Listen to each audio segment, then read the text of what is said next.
지금 이 시각 여러분들이 주목하는 뉴스 만나보겠습니다. 교육당국이 학생 수 급감에 따라 2027년까지 교사 신규 채용을 올해보다 최대 1,000명 감축합니다. 교육부는 저출산에 따른 학생 수 급감으로 점진적인 교원 감축이 불가피하다고 밝혔습니다. 당장 내년부터 신규 채용 인원은 올해보다 최대 800명 줄어드는데 교원단체의 반발이 거세지만 교육부는 더 나아가서 이 초등교사를 양성하는 교육대학 입학정원 감축 규모도 발표할 계획입니다. 김장현 기자입니다.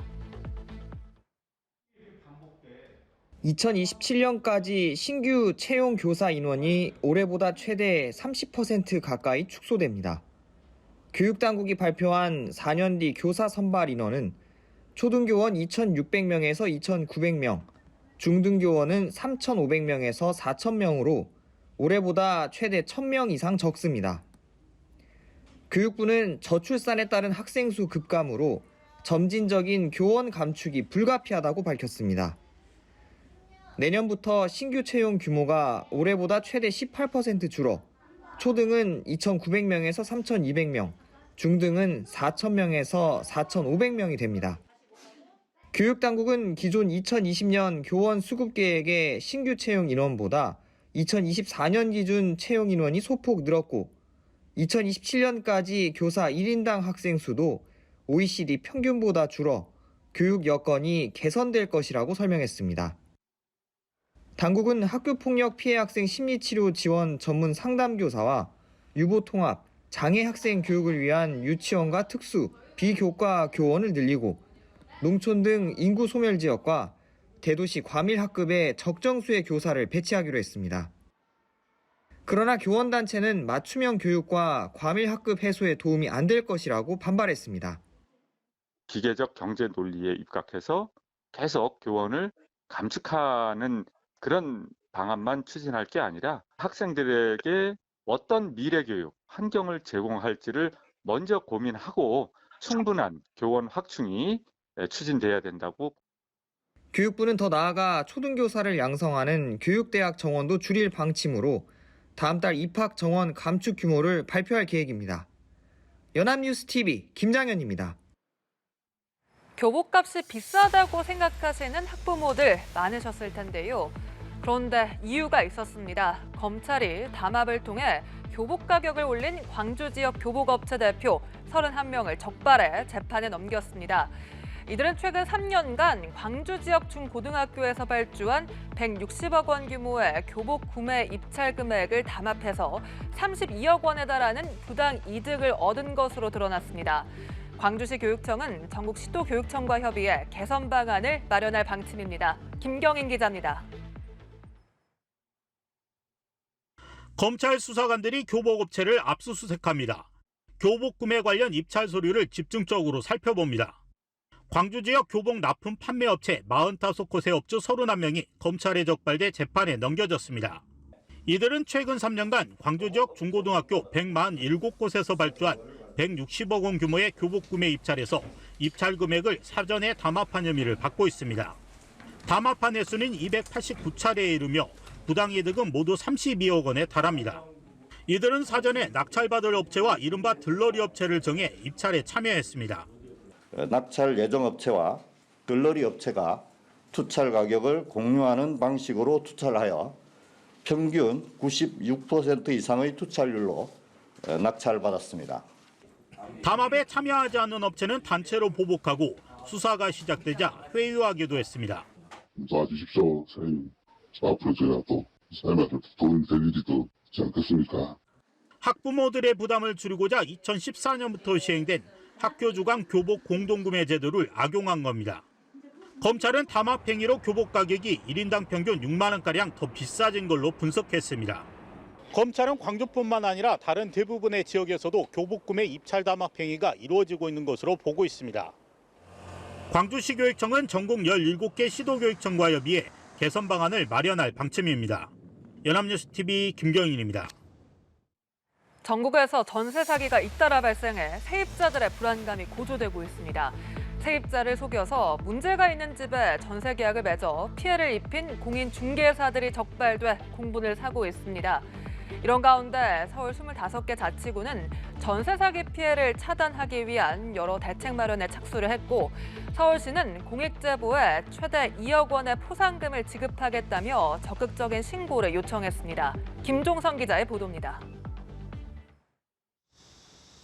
서울시 민생사법경찰단은 양천구 목동에서 전세 사기를 당한 20대 A씨의 사례를 확인하던 중 이상한 점을 확인했습니다.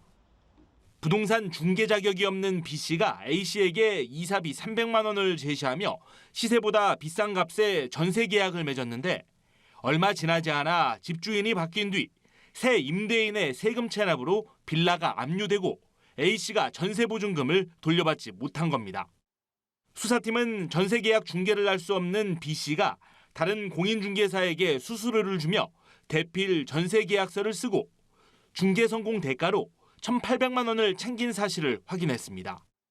비슷한 사례는 이뿐만이 아니었습니다. 깡통전세 혐의가 발견된 4건에 대해 수사한 결과 공인중개사 6명, 중개보조원 등 4명, 총 10명을 입건하게 되었습니다. 깡통전세가 의심되는 한 건에 대해서는 내사가 진행 중입니다.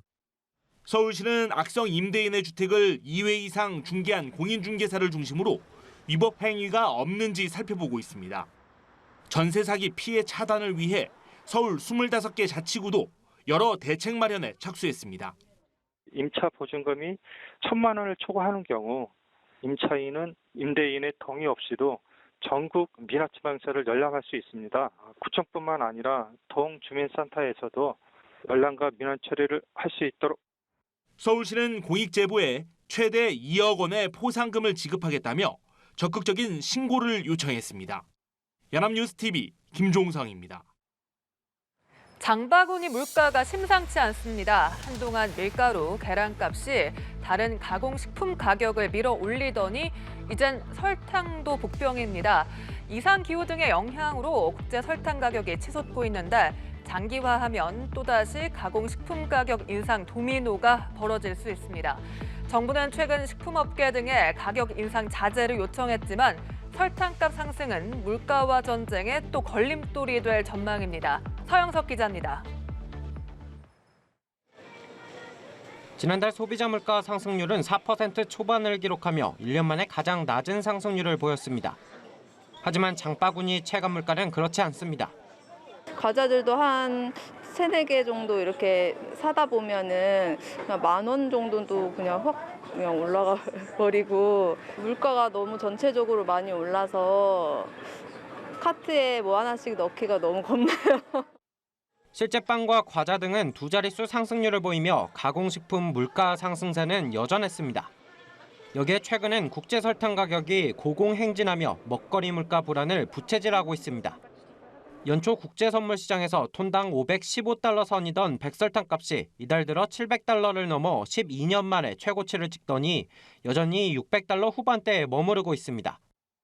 올해만 30% 넘게 뛴 겁니다.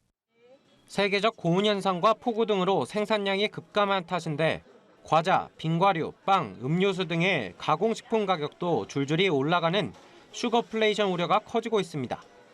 제당업계 관계자는 당장 가격 인상 계획은 없다면서도 원재료 가격 상승 부담은 있다며 장기화할 경우 장담할 수 없다고 밝혔습니다.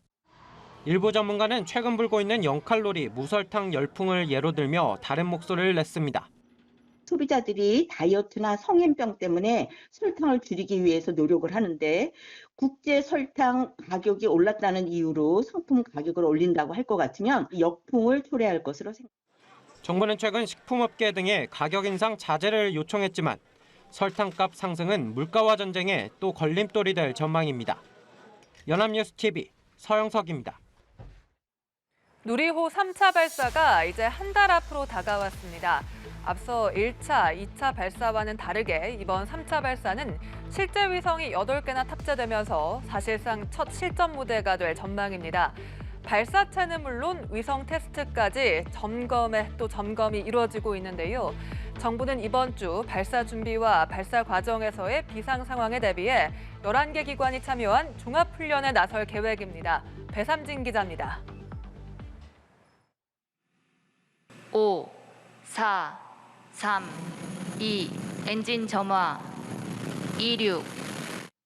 땅에 진동이 느껴질 만큼 엄청난 굉음과 커다란 화염을 내뿜으며 하늘로 향했던 지난해 누리호 2차 발사.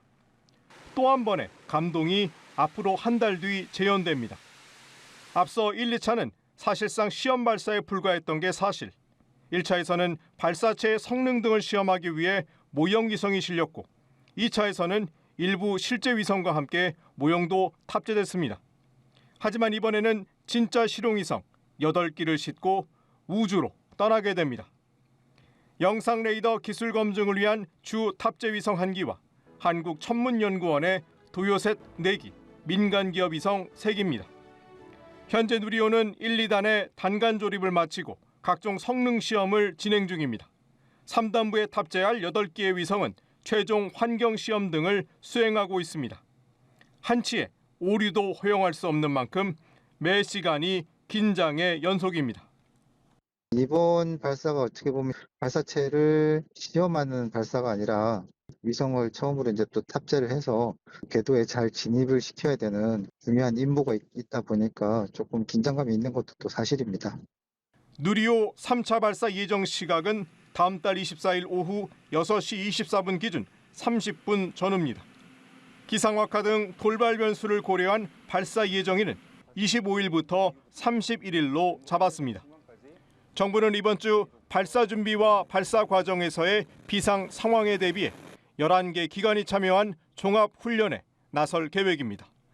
연합뉴스 TV 배삼진입니다.